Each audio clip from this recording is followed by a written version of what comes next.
Hello friends, स्वागत है आपके अपने चैनल MCQ वाला में। आज हम जो हमारा हिंदी का निबंध लेखन चल रहा था, आज हम उसका पार्ट 3 लेकर आए हैं। विज्ञान वरदान या अभिशाप, या विज्ञान और समाज, या विज्ञान के बढ़ते चरण, या विज्ञान के चमत्कार, या विज्ञान लाभ एवं हानि, विज्ञान का रचनात्मक स्वरूप, विज्ञान और मानव कल्याण। किसी भी तरीके से पूछा जा सकता है। यह 24 में यूपी बोर्ड में आया भी है, क्लास 12 की। ठीक है फ्रेंड, चलिए स्टार्ट करते हैं, आगे देखते हैं। अगर चैनल अच्छा लगे तो लाइक और सब्सक्राइब जरूर करिएगा। इससे पहले इसकी जो प्रमुख बिंदु हैं, क्या क्या हमें इसमें पढ़ना है। तो प्रस्तावना, विज्ञान वरदान के रूप में, यातायात के क्षेत्र में, संचार के क्षेत्र में, दैनंदिन जीवन में, स्वास्थ्य एवं चिकित्सा के क्षेत्र में, औद्योगिक क्षेत्र में, कृषि के क्षेत्र में, शिक्षा के क्षेत्र में, मनोरंजन के क्षेत्र में, विज्ञान अभिशाप रूप में, उपसंहार इत्यादि। ठीक है फ्रेंड, चलिए आगे बढ़ते हैं। प्रस्तावना।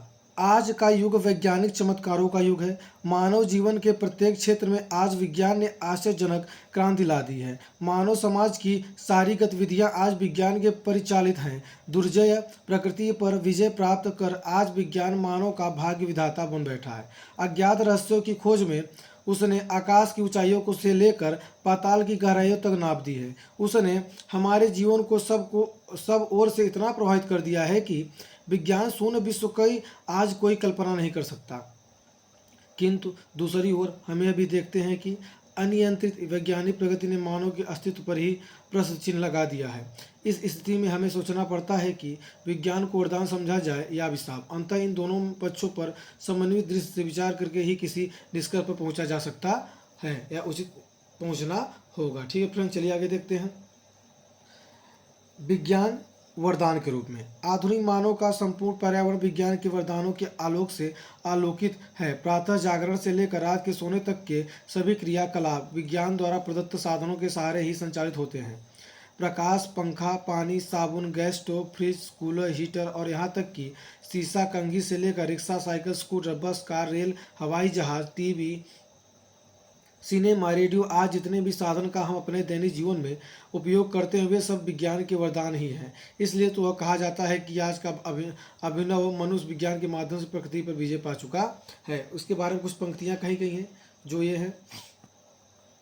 आज की दुनिया विचित्र नवीन, प्रकृति पर सर्वतः विजय पुरुष आसीन है। बधे नर के कारों में वार विद्युत भाप, हुक्म पर चलता उतरता पवन का ताप है। न पाकी कहीं व्यवधान, लांग सकता न सरित गिर सिंधु एक समान। ठीक है फ्रेंड्स, आगे देखते हैं। विज्ञान के इन विधि वरदानों की उपयोगिता कुछ प्रमुख क्षेत्रों में निम्नलिखित है। जैसे यातायात के क्षेत्र में प्राचीन काल में मनुष्य को लंबी यात्रा तय करने में वर्षों लग जाते थे, किंतु आज रेल, मोटर, जलपोत, वायुयान आदि के आविष्कार से दूर दूर से स्थानों पर बहुत शीघ्र पहुंचा जा सकता है। यातायात और परिवहन की उन्नति से व्यापार की भी काया पलट हो गई है। मानव केवल भारत ही नहीं अपितु चंद्रमा और मंगल जैसे दूरस्थ ग्रहों तक भी पहुंच गया है। अकाल, बाढ़, सूखा आदि प्राकृतिक विपत्तियों से पीड़ित व्यक्तियों की सहायता के लिए भी ये साधन बहुत उपयोगी सिद्ध हुए हैं। इन्हीं के चलते आज सारा विश्व एक बाजार बन गया है। ठीक है फ्रेंड्स, चलिए आगे देखते हैं। संचार के क्षेत्र में बेतार के तार ने संचार के क्षेत्र में क्रांति ला दी है। आकाशवाणी, दूरदर्शन, तार, दूरभाषा, टेलीफोन, मोबाइल फोन, दूरमुद्रक, टेलीप्रिंटर, फैक्स आदि की सहायता से कोई भी समाचार क्षण भर में विश्व के एक छोर से दूसरे छोर तक पहुंचाया जा सकता है। कृत्रिम उपग्रहों ने इस दिशा में और भी चमत्कार दिखाया है। अगला, दैनिक उपजीवन में विद्युत के आविष्कार ने मनुष्य की दैनिक जीवन सुख सुविधाओं को बहुत बढ़ा दिया है। वह हमारे कपड़े धोती हैं, उन पर प्रेस करती हैं, खाना पकाती हैं, सर्दियों में गर्म जल और गर्मियों में शीतल जल उपलब्ध कराती हैं, गर्मी सर्दी दोनों से समान रूप से हमारी रक्षा करती हैं। आज की समस्त औद्योगिक प्रगति इस पर निर्भर है। ठीक है फ्रेंड, चलिए आगे देखते हैं। आगे स्वास्थ्य एवं चिकित्सा के क्षेत्र में संक्रामक रोगों से पर्याप्त सीमा तक बचाने का श्रेय विज्ञान को ही है। कैंसर, क्षय, टीबी, हृदय रोग एवं अनेक जटिल रोगों का इलाज विज्ञान द्वारा ही संभव हुआ है। एक्सरे एवं अल्ट्रासाउंड टेस्ट, एंजियोग्राफी, कैट या सीटी स्कैन आदि परीक्षणों के माध्यम से शरीर के अंदर के रोगों का पता सरलतापूर्वक लगाया जा सकता है। भीषण रोगों के लिए आविष्कृत तरीकों से इन रोगों की रोकथाम संभव हुई है। प्लास्टिक सर्जरी, ऑपरेशन, कृत्रिम अंगों का प्रत्यारोपण आदि उपायों से अनेक प्रकार के रोगों से मुक्ति दिलाई जा रही है। यही नहीं, इससे नेत्रहीन को नेत्र, कर्णहीनों को कान और अंगहीनों को अंग देना संभव हो सका है। ठीक है फ्रेंड्स, चलिए आगे देखते हैं। औद्योगिक क्षेत्र में भारी मशीनों के निर्माण ने बड़े बड़े कल कारखानों को जन्म दिया है, जिससे श्रम, समय और धन की बचत के साथ साथ प्रचुर मात्रा में उत्पादन संभव हुआ है। इससे विशाल जनसमूह को आवश्यक वस्तुएं सस्ते मूल्य पर उपलब्ध कराई जा सकी। आगे देखते हैं कृषि के क्षेत्र में।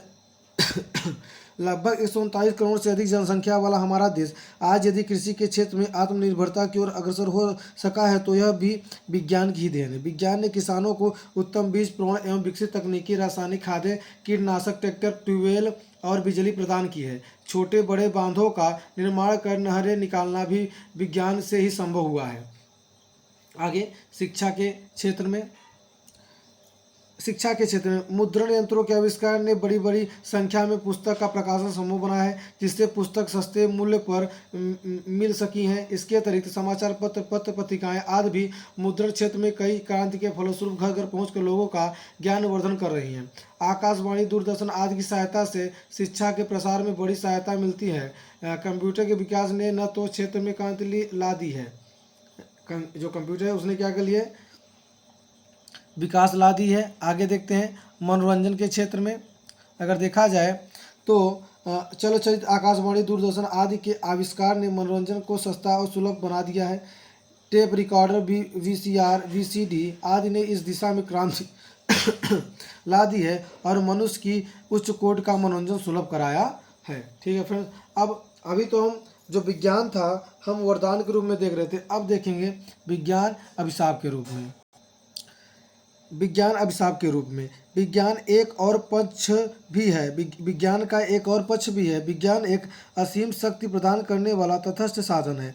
मानव चाहे जैसे इसका इस्तेमाल कर सकता है। सभी जानते हैं कि मनुष्य में दैवी प्रवृत्ति भी है और आसुरी प्रवृत्ति भी। सामान्य रूप से जब मनुष्य की दैवी प्रवृत्ति प्रबल हो रहती है तो वह मानव कल्याण से कार्य किया करता है, परंतु किसी भी समय मनुष्य की राक्षसी प्रवृत्ति प्रबल होते ही कल्याणकारी विज्ञान एकाएक प्रबलतम विध्वंस एवं संहार शक्ति का रूप ग्रहण कर सकता है। इसका उदाहरण गत विश्व युद्ध का वह दुर्भाग्य पल है जबकि हिरोशिमा और नागासाकी पर एटम बम गिराया गया। स्पष्ट है कि विज्ञान मानव मात्र के लिए सबसे बुरा अभिशाप भी सिद्ध हो सकता है। गत विश्व युद्ध से लेकर अब तक मानव ने विज्ञान के क्षेत्र में अत्यधिक उन्नति की है। अंततः कहा जा सकता है कि आज विज्ञान की विध्वंस शक्ति पहले की अपेक्षा बहुत बढ़ गई है। ठीक है फ्रेंड्स, चलिए आगे देखते हैं। अगर चैनल अच्छा लगे तो लाइक और सब्सक्राइब जरूर करिएगा। 10 नंबर का मामला होता है फ्रेंड्स यूपी बोर्ड में। अगर आपने इस जो 400-500 वर्ड का लिखा रहा, अगर आपने 2-2.5 पेज का भी इसमें मैटर लिख दिया तो आपको 7 से 8 नंबर मिल सकता है। ठीक है फ्रेंड्स, ध्यान से देखिएगा, इसलिए मैं पूरा डीप में पढ़ा रहा हूँ कि आप कुछ काटना भी चाहो, एक आध दो हेडी तो काट सकते हो। विध्वंसक साधनों के अतिरिक्त अन्य अनेक प्रकार से भी विज्ञान ने मानव का अहित किया है। वैज्ञानिक दृष्टिकोण तथात्मक होता है। इस दृष्टिकोण के विकसित हो जाने के परिणाम स्वरूप मानव हृदय की कोमल भावनाओं एवं अटूट आस्थाओं को ठेस पहुंची है। विज्ञान ने भौतिकवाद प्रवृत्ति को प्रेरणा दी है, जिसके परिणाम स्वरूप धर्म एवं अध्यात्म से संबंधित विश्वास थोथे प्रतीत होने लगे। मानव जीवन के पारस्परिक संबंध भी कमजोर होने लगे और अब मानव भौतिक लाभ के आधार पर ही सामाजिक संबंधों की विकसित करता है।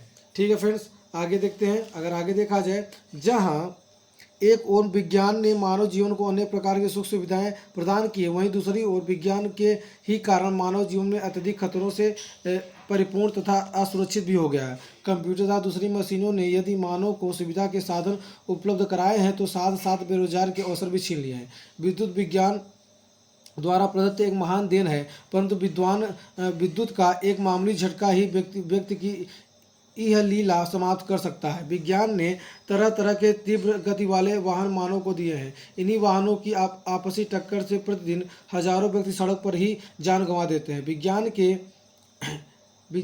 दिन प्रतिदिन होते जा रहे नवीन आविष्कारों के कारण मानव पर्यावरण असंतुलित के दुष्चक्र में भी फंस चुका है।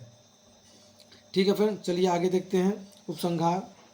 उपसंहार देखें तो विज्ञान सचमुच तलवार है जिसे व्यक्ति आत्मरक्षा भी कर सकता है और अनाड़ीपन में अपने अंग भी काट सकता है। इसमें दोष तलवार का नहीं, उसके प्रयोक्ता का है।